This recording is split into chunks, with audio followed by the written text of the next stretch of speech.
Muy buenas tardes a todos y a todas. Es un placer en nombre de la Cámara de Comercio de Córdoba darles la bienvenida a este cierre del ciclo de encuentro con las y los candidatos a diputados y senadores nacionales por la provincia de Córdoba.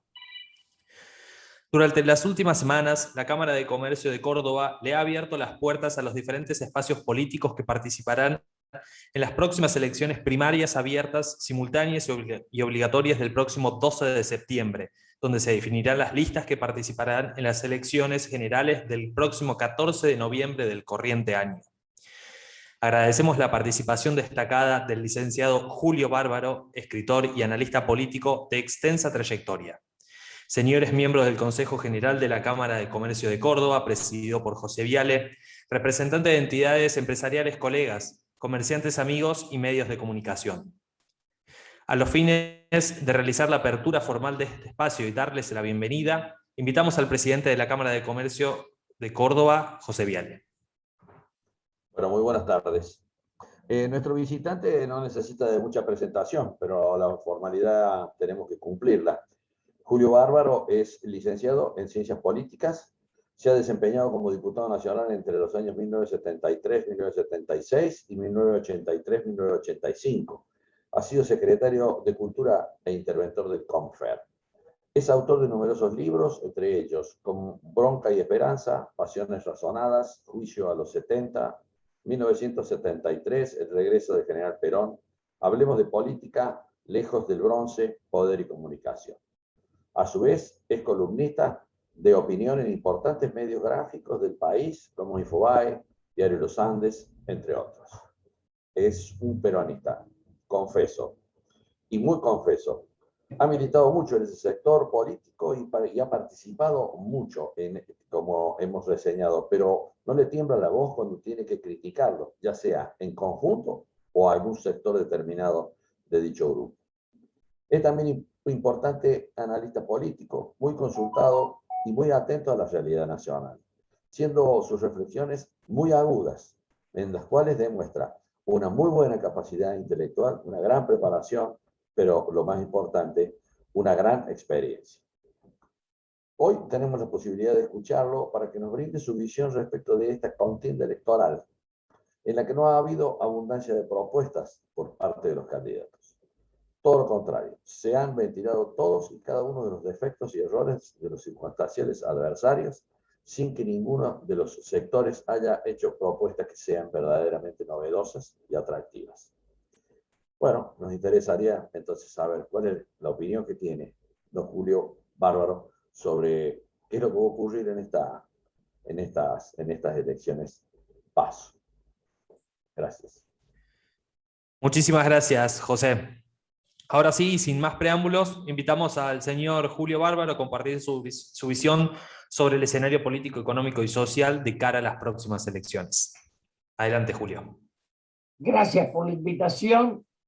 Y la semana pasada escuchaba yo un diálogo en La Nación Más, este canal que está tan presente, entre Pablo Sirven y Mónica Gutiérrez. Pablo le preguntaba a Mónica cuál era su angustia, y ella le responde: ¿qué país les voy a dejar a mis hijos? Les vamos a dejar a nuestros hijos. Y después le hablé a Pablo y le digo: qué dolorosa la expresión y qué cierta. Y este domingo, Jorge Lanata, cierra su programa un poco como diciendo: hemos tocado fondo la Argentina. Tomo dos ejemplos de personas que son periodistas, pero también tienen una amplitud mental. Yo voy a cumplir 80 años y digo siempre que la Argentina creció con los conservadores, los liberales, los radicales, los peronistas y hasta con la dictadura, los frondicistas. O sea, creció hasta el año 75. Y luego esa misma sociedad que, piensen que yo fui diputado en el 73, había un 4% de pobreza. Debíamos 6.000 millones de dólares. Yo me había criado un padre que no había terminado la primaria, a 3 hijos que fuimos a la universidad. Y en alguna medida, aquella sociedad, yo fui a Roma y a Madrid cuando eran ciudades más pobres que Buenos Aires. ¿Sí? Me encontré con Guillermo Stanley, el padre de Gabriel Stanley, un hombre conocido. Y le digo, ¿te acordás? Y me dice, Julio, yo estudiaba en Madrid y era tanto más, es decir, más inferior, era tanto inferior a nosotros. Entonces uno se pregunta cómo aquella sociedad que había crecido con todos los partidos lleva 45 años de decadencia, también con todos los partidos.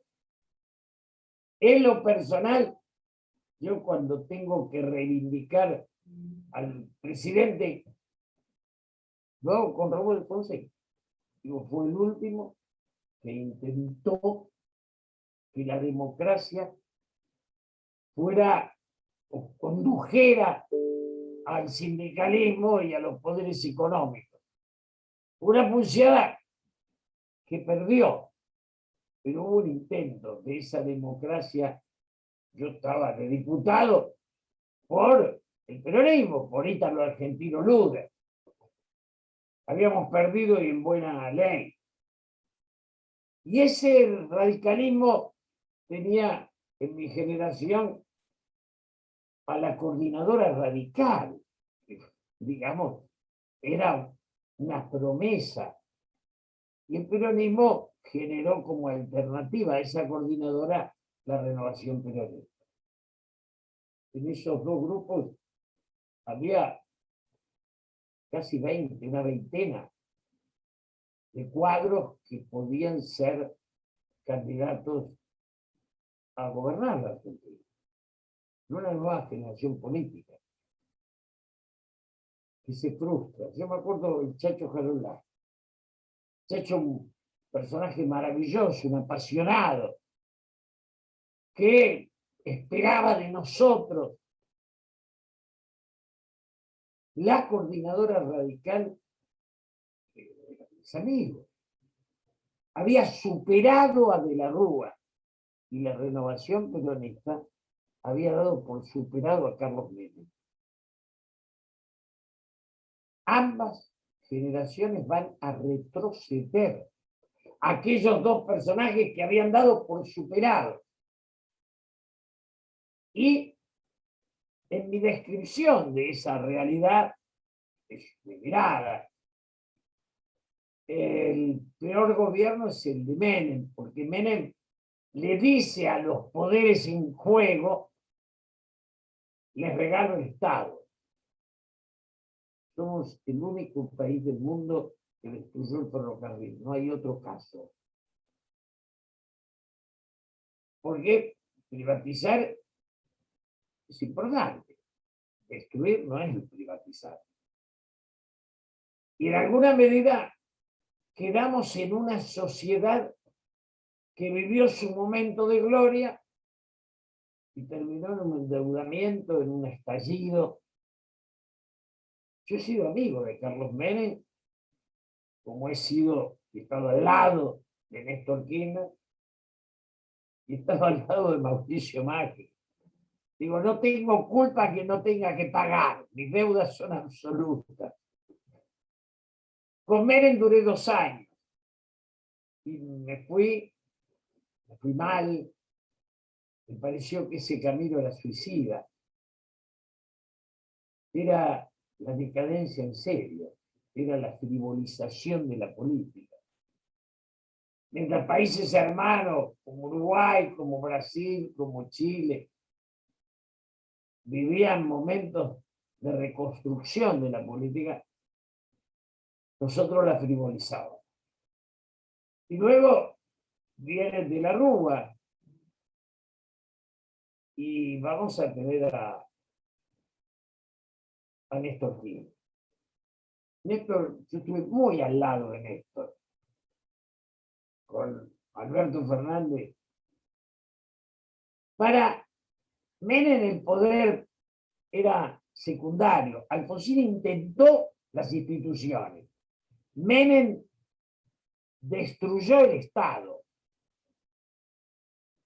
Néstor Kirchner asume la idea de que el Estado soy yo. O sea, reconstruye el poder, pero lo hace para la persona, no para la institución. Igual con Néstor se da una situación que yo estuve los 4 años con Néstor, y en un cargo menor, aclaro, porque le dije a él, que era mi amigo, yo no quiero estar al lado tuyo. O sea, fue una elección mía. Y le dije cosas que no son graves, pero que vos no me gusta la relación que tenés con la gente que te rodea. Para mi gusto vos los humillás. Yo no voy a soportar ni 10 días. Éramos tan amigos que un día antes de asumir me llamó y me dijo, aceptame un cargo que no dependa de mí. Y ahí acepté el contrato, que dependía de Parrillo. Y discutí mucho con Néstor, porque le formulé a Néstor la propuesta de hacer la unidad nacional. Yo creo que hubo un abrazo Perón-Balbín, que es un hecho histórico el cual nosotros tenemos que recuperar esa mística. En lugar de eso, Néstor, que nunca le importaron los derechos humanos, a ver si nos entendemos, nunca. Nuestro amigo Araldo Brito se acuerda cuando fue a pedirle en Santa Cruz que firme por los derechos humanos. Nosotros no jugábamos. Ellos nunca. Nunca firmaron un habeas corpus, ni Néstor ni Cristina, ni Alberto.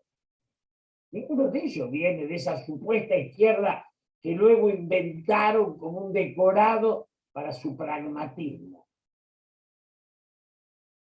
Yo me fui peleando con Néstor, le discutí, yo siempre estuve en contra del juego. Perón nos había convocado para discutir, Perón estaba en contra del juego. Para mí el juego es apostar a la debilidad del pobre, del humilde, del necesitado. Y detrás de cada juego hay una corrupción. Entonces, me fui por eso, porque cuando vino Cristina yo ya me había ido. Y ahí fuimos a trabajar con Mauricio Macri, a quien acompañé mucho. Yo quiero decir esto porque, digamos, lo debo haber contado otra vez. Mauricio Macri me convoca a la intendencia antes de asumir el presidente.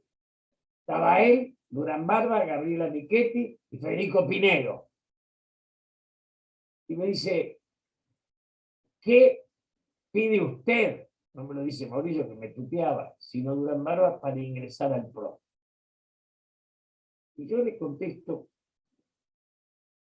si el Mauricio Macri como candidato, si el candidato asegura que cuando llegue a presidente le devuelve el juego a las instituciones de bien público o le entrega el juego a las instituciones de bien público para que levanten a los caídos en la calle, yo firmo hoy mismo mi ficha de afiliación al PRO. ¿Está claro lo que estoy diciendo? Cuando salíamos con Federico Pinedo, sonrió y me dice, no vas a volver. Estaba claro que yo pedí un imposible. Después seguí discutiendo con Mauricio, discutí porque yo estaba en contra, no de Durán Barba, la concepción del asesor. La política es un arte. El tema que no olvido nunca. Yo, como lo veía mucho a Mauricio, le decía, Mauricio, ¿cuál es tu proyecto? ¿Cuál es tu idea del futuro?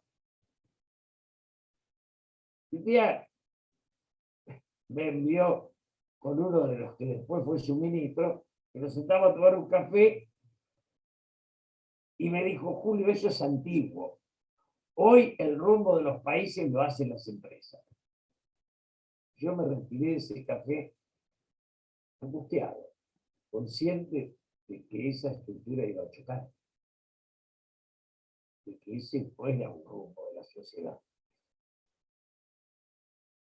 Y digamos que hablo desde el derecho que me da no haber aceptado cargos. Nunca acepté una embajada, me las ofrecieron todas. La embajada es el precio del silencio. Néstor me decía, te doy una embajada y no nos peleemos, porque más nos queríamos mucho. Aunque teníamos diferencias profundas. Yo era amigo de Cardenal Bergoglio y de Néstor. Caminé muchas veces entre un lugar y otro para tratar de armonizar. Tardé en darme cuenta, pero se lo dije, Néstor, vos no ves a nadie que no sientas que podés dominar.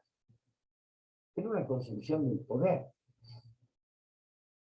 Todo esto se hace en nombre de un Perón que no tenía nada que ver con esto, ni pariente. Los Kirchner, ni Néstor, ni Cristina, ni Alberto Fernández, yo he discutido con los tres. Pero no porque yo soy un ortodoxo del peronismo, o de Arturo Frondizi, o de Balbino. No. Porque creo que había en esas historias un contenido que ellos no habían llegado a asimilar. Y con Macri, mi bronca es, entre otras, que la historia debe ser asumida y revisada. ¿Qué quiero decir con esto? A ellos les parece secundario el setentismo que nos dejan los Kirchner. La conversión de los derechos humanos en deformada mirada de la guerrilla es irracional y no le sirve al país. Cuando alguno dice que hay que decir 30.000 desaparecidos, cuando son 10.000, me están imponiendo una limitación mental que no voy a aceptar y que no debemos aceptar, porque hacerlo implica degradar el pasado y no entender el presente. Como aquellos que dicen que el país tiene 70 años de decadencia. El país tiene 45. Si yo fui diputado con un 4% de pobreza, tiene 75. Hay 45, digo. Esos son los años reales. O sea, son 45 y 10.000, no 70 y 30.000. En estos números se pone un poco el debate de la historia. Yo digo esto, yo tengo que ser un peronista comprensible para los no peronistas. Ahora, los no peronistas tienen que ser un no peronismo comprensible. Digo, uno está obligado a presentar una opción de sí mismo que sea aceptable para el otro. Y hace unos 20 días, en una reunión, me encontraba con María Kodama. Charlábamos. Y yo, hay toda una historia del encuentro de Borges con Bergoglio, cura, que sin duda van a ser los dos hombres más importantes del siglo, los únicos dos que van a trascender. Después hay un montón de gente que hace plata, pero hacen historia el Papa Francisco y Jorge Luis Borges. Entonces, y hablaba, digo, acá es con esa humildad de los sabios. Y yo me pregunto a veces, ¿por qué? Toda esa grandeza que estuvo en nuestra historia, que está, no está en la política. En el momento en que eran los candidatos Daniel Scioli y Mauricio Macri, yo había sacado un libro. Y era amigo de los dos. Entonces dediqué el libro y fui y se lo di a cada uno. Mauricio estuvo bien, porque lo miró, lo leyó, pero yo salía de hablar con los dos y nunca le cobré a nadie. No soy un asesor rentado, no soy un Durán Barba. Soy un enamorado de la política, que es otra cosa. Y yo salía de hablar con los dos y decía, ¿por qué solo hablan de fútbol o solo se puede hablar de fútbol? Ni de literatura, ni de cine. Digamos, Perón, Frondizi, Palacio, qué sé yo. Yo fui miembro de la Cámara en el 73, donde los personajes eran de una riqueza. Yo escuché el discurso de Perón sentado al lado de Antonio Trócoli, cabeza del radicalismo. Toda esa historia que termina en el abrazo Perón-Malvin con Frondizi, con los democristianos, toda esa historia que termina ahí, no se recupera porque no hay grandeza. Entonces, nosotros el peronismo, como a nadie le interesa el pasado, ni se reivindica la figura de Rucci, que no está en el mármol de los caídos. Porque parece que los únicos caídos son los desaparecidos. Entonces nos quieren deformar una historia, hacerla universitaria, revolucionar, una payasada. Yo conocí a Cámpora, a mí. Se llaman la Cámpora porque inventaron un personaje que no existió. Hay una novela de Bonazo, que es una novela, podrían haber inventado otro. Y era un odontólogo conservador de San Andrés de Giles, buen tipo, qué sé yo. Entonces, ¿qué digo? Vivimos una decadencia, 45 años de caída, en el cual hay culpas de la dictadura, del peronismo, del radicalismo, de Macri. Entonces el gobierno actual dice que la de Macri fue peor. Podría ser. Ahora, la decadencia no es todo Macri, no es la culpa de toda de él. Los Kirchner tienen un buen pedazo. Digo, todos somos culpables. La idea de que la culpa es del otro es enfermiza y no sirve. Yo tuve el honor hace unos días que Germán Moldes, el que fue procurador, me invita a que le haga el prólogo de un libro sobre Florencia. Entonces, me pongo a leer el libro para hacer el prólogo.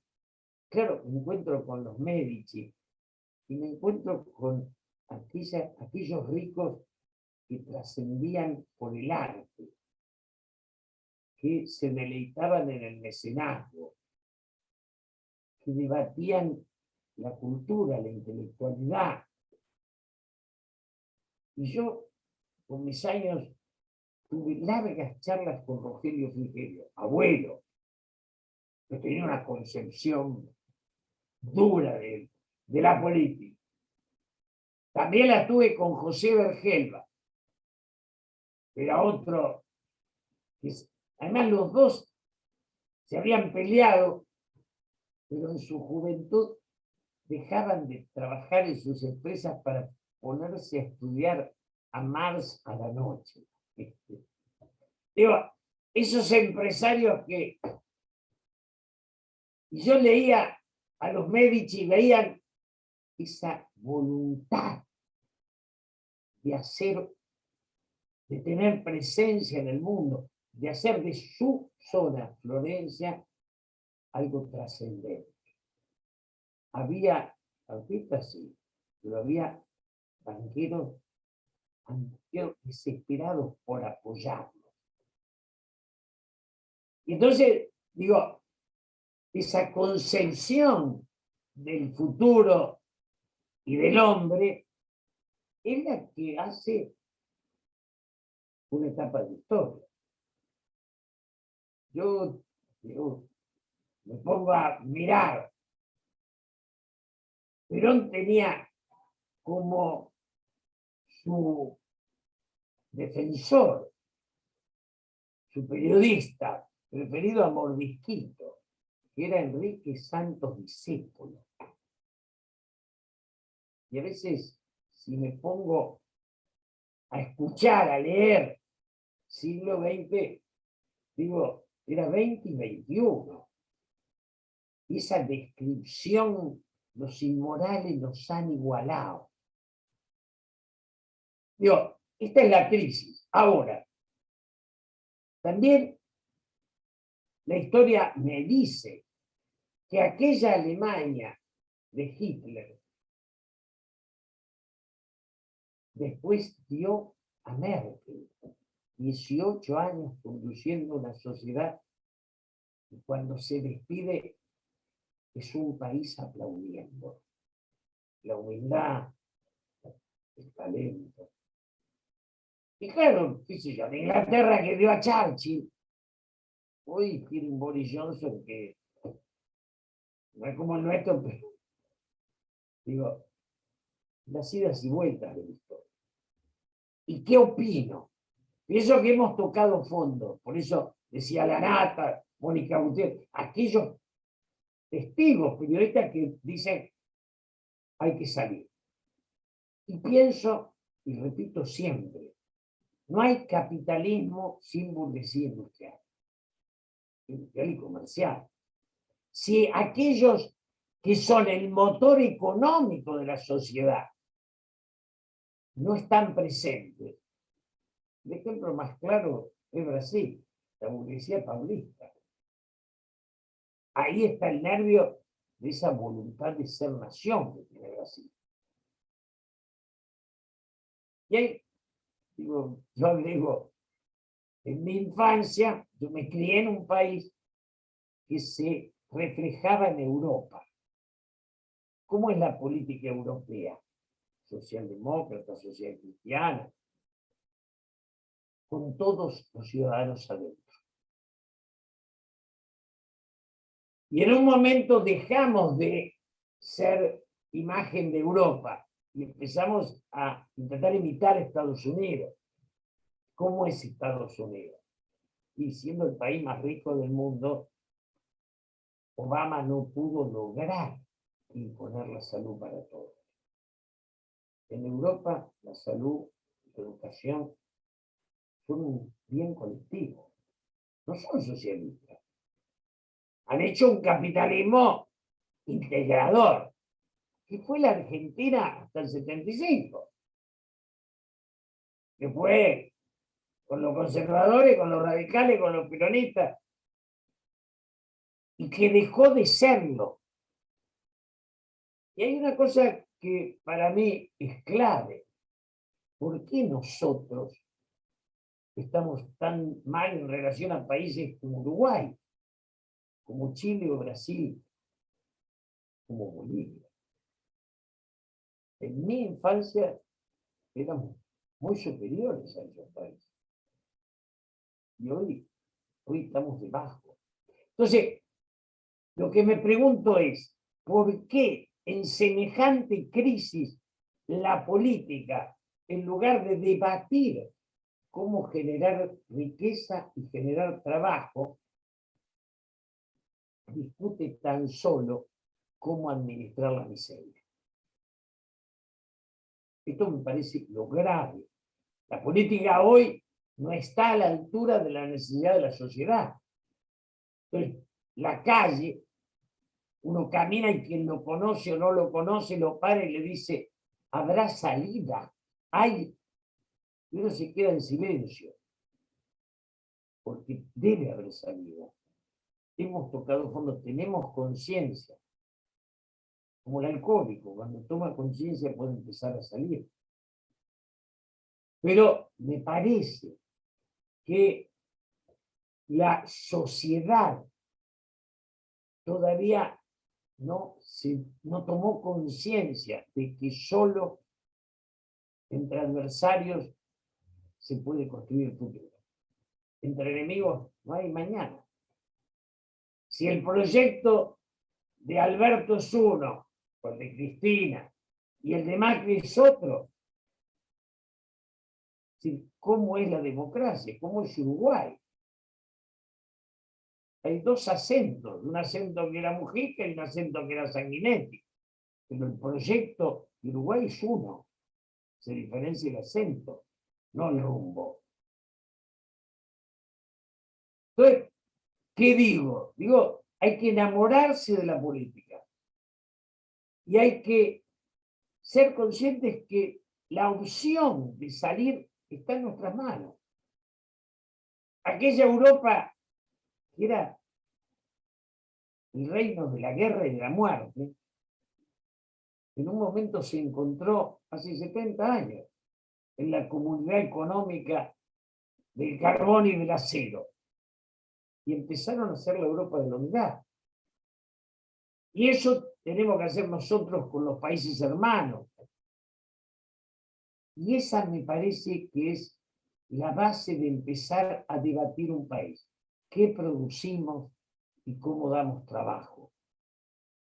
Yo vi que en el sur un grupo dijo que el salmón no, pero Chile sí. Y ahora le compramos el salmón a los chilenos, pero los noruegos también tienen salmón. Entonces yo me quedo en silencio y digo, ¿eso es ecologismo o imprudencia o digamos, estamos destruyendo recursos? Aparece China que nos quiere comprar cerdos. Entonces, yo quería discutir cómo era la dimensión de esas granjas, porque es imprescindible que convirtamos el grano en carne. Me parecen algunos que dicen que no, que los animales son sintientes, que consumen agua. Entonces, me acuerdo la señora Piccolotti, que estos días parece que va a tener una condena, cuando nos peleamos con nuestros hermanos uruguayos por las pasteras, porque iban a ensuciar el río. No lo ensucian, y además ellos tienen la estructura de forestación y de producción que nosotros perdimos.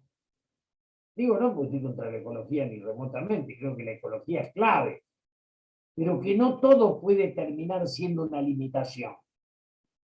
Ni la mirada del pasado, ni la ecología.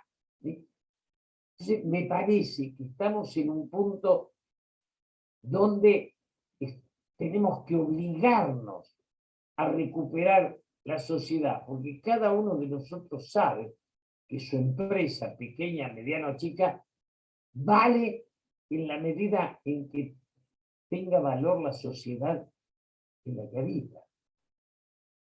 Y cierro un poco diciendo, no quiero insistir en la distancia del pasado, pero no puedo olvidar que habité en un país donde jamás se me ocurrió que me pudieran asaltar y esperaba los trenes a la 1 de la mañana a las estaciones que hoy son vedadas. Creo que aquel país era integrado y este no lo es.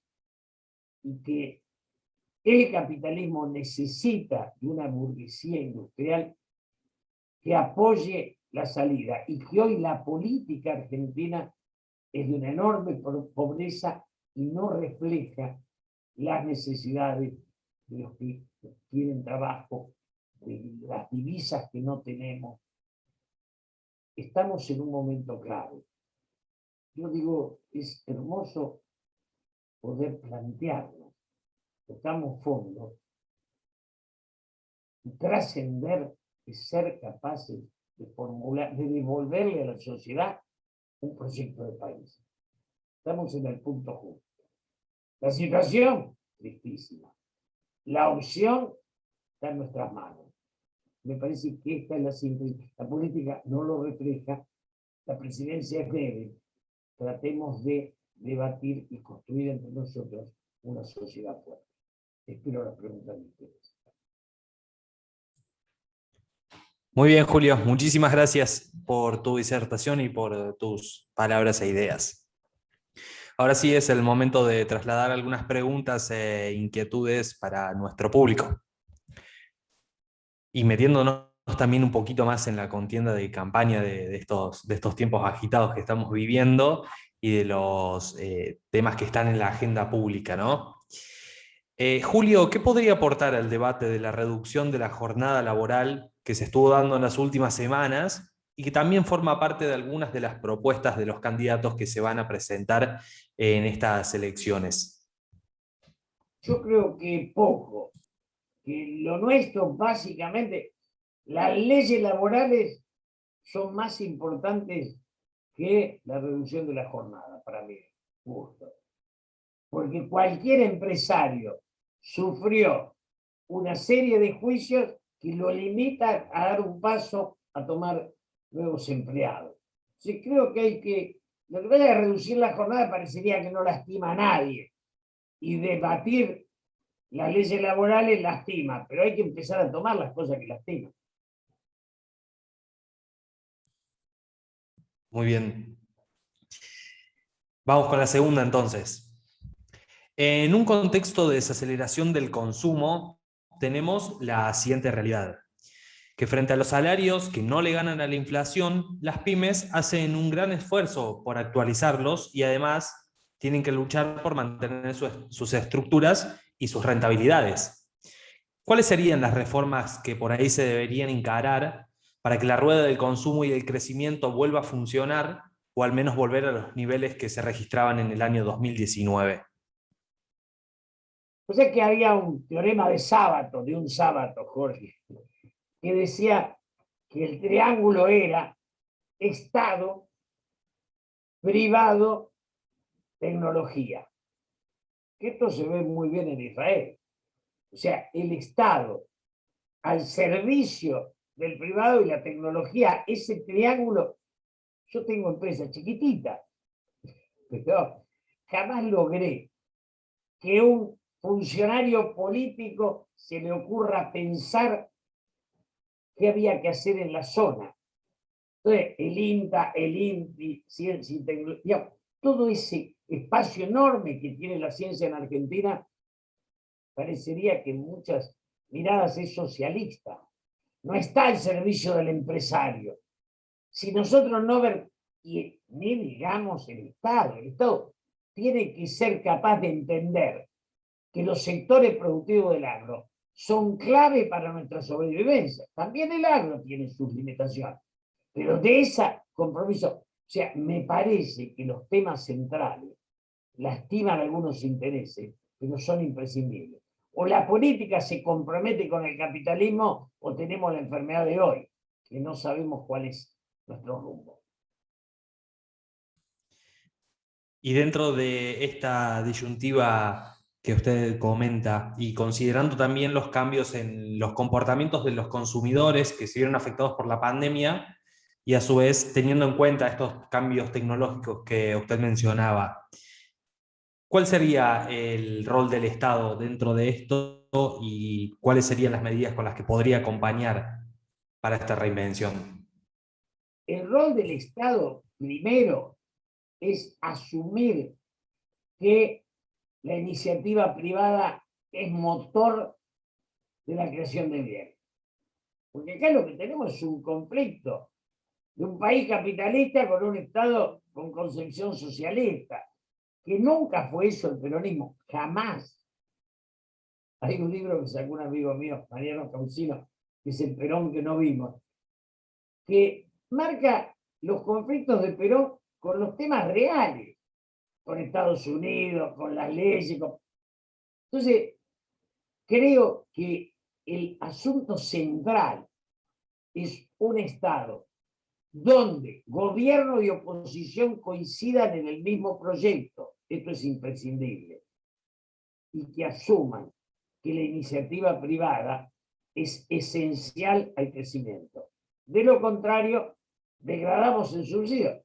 Perón decía una frase clave, o sea, aquel que no pueda producir al menos lo que consume no tiene derecho a vivir. Digamos, me parece que estas cosas son esenciales. Hay una estupidización que parece de izquierda y es solo suicida. Y en esta discusión que usted plantea de que oposición y gobierno deberían llegar a ciertos acuerdos, ¿usted qué cree que se está plebiscitando a partir de estas elecciones? ¿Qué es lo que se está poniendo en juego y qué es lo que se debería esperar de sus resultados? Yo creo que las elecciones actuales son la continuación de la decadencia argentina, donde el que gana sueña con poder destruir al que pierde. Y así no hay futuro. Yo me acuerdo que cuando la primera vez que almorcé con Macri en el Jockey Club, me acuerdo, estábamos los dos solos. Le dije, mira, vos sos el jefe de los rubios, Moyano, en aquel momento Moyano era más amplio que ahora. Moyano al de los morochos. Si ustedes se juntan, empezamos a hacer un país. Y lo logré juntar 2 veces, pero no con la creatividad que yo buscaba. Después me podrán criticar que Macri, Moyano, pero la idea central era unificar, no fracturar. Muy bien. José, ¿desea realizarle alguna pregunta al señor Bárbaro? Está muteado. Bueno, a mí de ese fenomenal raconto que ha hecho de la historia argentina desde aquellos aquel 3% de pobreza y 6.000 millones de dólares de deuda y de aquella existencia de 20 personas con capacidad presidenciable a la realidad nuestra, es bastante es bastante evidente y surge evidente que estamos en una situación muy complicada, muy difícil. Pero aquellos que nos toca de alguna manera tener una posición dirigencial, tenemos siempre la sensación de que tenemos que tener o enviar un mensaje esperanzador. Al menos así lo veo yo. Nosotros en el comercio hemos pasado una situación dificilísima el año pasado y en momentos en que estaban cerrados los negocios, yo trataba, y nosotros, la dirigencia de la Cámara, trataba de decirle a la gente, bueno, esperen, ya va a venir, porque si no, nos quedaba solo el harakiri japonés. Entonces, yo le pregunto lo siguiente, Julio, si se puede, ¿será lo mismo si en esta contienda sale triunfante el oficialismo que si sale la oposición? Dejemos de lado aquellos sectores minoritarios que probablemente no lleguen, la izquierda extrema y todo eso. Pongamos estos dos sectores que tienen alguna posibilidad de salir triunfantes. ¿Será lo mismo o alguno de los dos nos dará un camino más esclarecedor y más conducente a resolver la situación? Excelente pregunta. Porque ahí lo que usted me pregunta es, ¿qué me gustaría y qué pienso? Son dos cosas distintas. Yo pienso que lo mejor que le puede pasar al país es que se debilite el gobierno actual. Eso lo creo imprescindible. Porque es limitar su autoritarismo. O sea, que pague los errores cometidos que han sido brutales. Y coincido con usted en el tema central de la esperanza. Digo, yo siempre busco a alguien en quien pensar y apoyar. Hace un mes lo fui a ver a Gerardo Morales, gobernador de Jujuy. Y Gerardo, me produjo mucha admiración lo que vos hiciste con Milagro Sala, porque te jugaste, y al jugarte salimos de lo que yo veía como un riesgo de ser Venezuela. Entonces ahí veo un germen importante, como lo veo en Schiaretti en Córdoba y el hecho de salir del kirchnerismo. Para mí, que haya un peronismo digno que se corra del kirchnerismo, es para mí cachivache. Entonces, y creo que Rodríguez Larreta es el pródigo, hay candidatos a futuro que esos tres, un radical, un peronista y un pro, dan una esperanza donde yo no pongo en el futuro al kirchnerismo porque creo que hoy es solo destrucción. Entonces, creo que su derrota es clave. Ahora, le agrego, y usted y yo vamos a coincidir, la oposición no tiene la estatura que necesitaríamos para que nos devuelva la esperanza. Pero igual la ponemos la esperanza. Entonces, coincido y lo mejor que nos puede pasar es que el gobierno se haya muy debilitado. Estoy convencido que va a ser así. Porque al salir Córdoba del juego, es una masa de votos. Santa Fe la tienen en duda, tienen Entre Ríos en duda, lo que les pasó en Corrientes, empatan Buenos Aires o ganan por 1, pierden por 1, y se acabó su soberbia, por suerte. Bueno, yo coincido y me alegra mucho, es la respuesta brillante, la verdad, brillante. No es que coincido, no porque la haya sabido de la respuesta de antes, por supuesto, porque la elaboración intelectual suya es muy superadora de la mía. Bueno, yo espero que tengamos suerte todos, la verdad, porque hemos tenido 2 o 3 semanas de convocatoria de candidatos y ha ocurrido una cosa muy graciosa o muy curiosa. Todos prometen lo mismo. Entonces, claro, todos prometen acá, Córdoba está muy afectada por las retenciones, porque Córdoba es muy productora, entonces está muy afectada por las retenciones, está afectada por los impuestos, está afectada por... Entonces todos prometen que van a sacar las retenciones, que van a sacar los impuestos, me parece todo del mismo partido.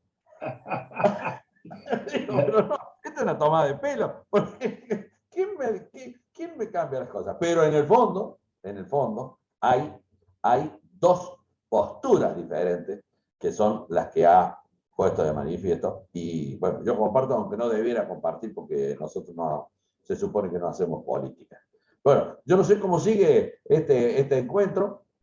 Por mi parte, tengo la sensación de que ha sido muy fructífero, muy aleccionador, muy linda, una charla fenomenal que la vamos a repetir con toda seguridad antes de fin de año. Vamos a ver si podemos seguir coincidiendo con encuentros. Yo estoy para más preguntas, no tengo problema. Tenemos una pregunta más.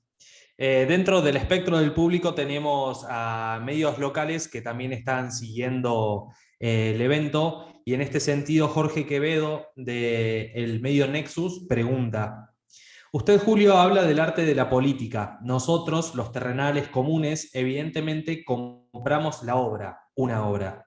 Cuando vemos que han cambiado los hábitos y costumbres, y sin ir más lejos, aprovechando el ámbito de la Cámara de Comercio, en las familias era común la compra mensual en los supermercados con las compras del mes. No hace mucho, ahora se compra lo justo para el día, se elige segundas marcas. ¿Cómo fue que permitimos llegar a eso?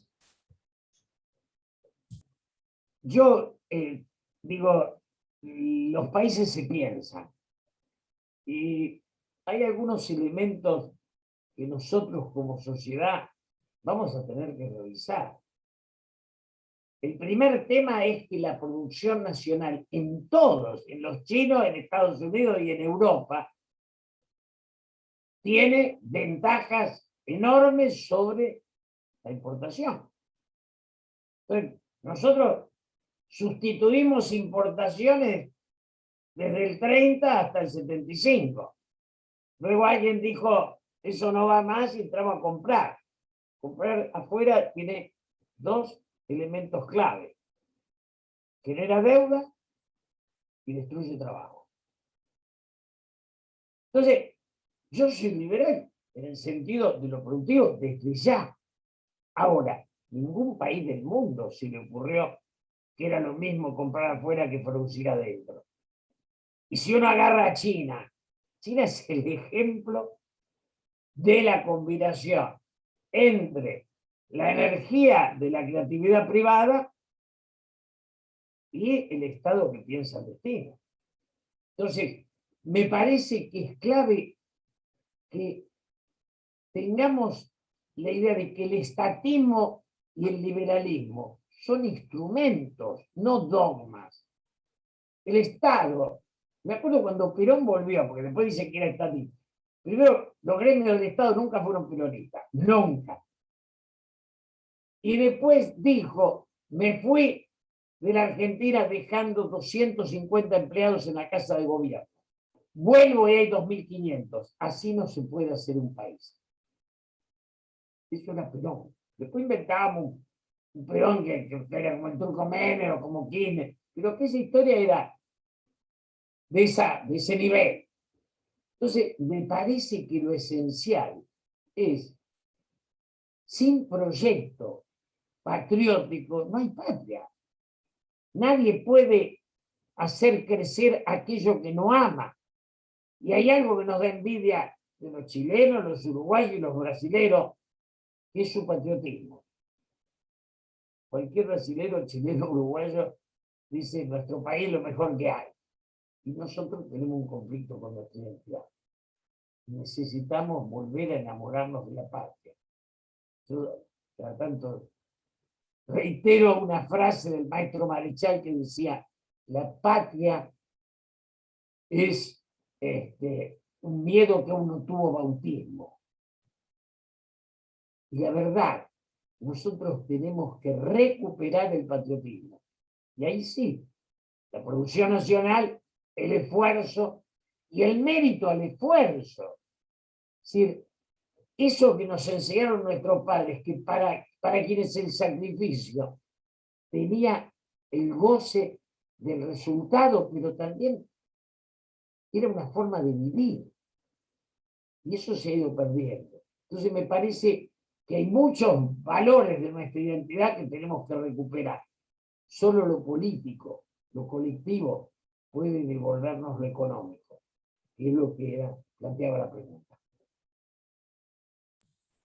Muy bien, y tenemos una más que dice: Julio, ¿se considera optimista frente a la noción de que las diferentes fuerzas políticas deberían acordar consensos básicos que no sean objeto de una discusión cada 2 o cada 4 años? ¿La clase política está a esa altura? No, la clase política no está a esa altura, yo no voy a mentir. Hoy, digamos, son muy pocos los que están a esa altura. Ahora, la necesidad tiene cara de hereje, y me parece que la crisis es tan profunda que vamos a tener que buscar a los pocos capaces de ayudarnos a reconstruir ese encuentro. Es imprescindible. Me parece que el pacto de la Moncloa no es el pacto, digo, toda una historia que se puede debatir, pero el proyecto de sociedad hoy está ausente y es imprescindible que lo hagamos asumiendo que hay un otro, que es peronista, antiperonista, liberal, pero imprescindible en el mosaico. Sin él no hay futuro. Entonces me parece que yo le digo, están los actores, no están, pero la necesidad los va a forjar. Yo tengo esperanza, ese es mi optimismo. Muy bien, perfecto. Y no teniendo más preguntas desde nuestro lado, damos así por finalizado este encuentro, agradeciendo una vez más en nombre de la Cámara de Comercio de Córdoba la participación de nuestro presidente y a los miembros de su Consejo General, entidades empresariales, amigos y amigas de nuestra casa. Por supuesto, agradecer también a Julio por aportarnos su visión sobre el panorama político actual. Consideramos que estas instancias de diálogo y los encuentros con los candidatos se presentan como espacios de enriquecedores para los procesos electorales y para el fortalecimiento de nuestra democracia. Nuevamente, muchísimas gracias por participar y hasta la próxima.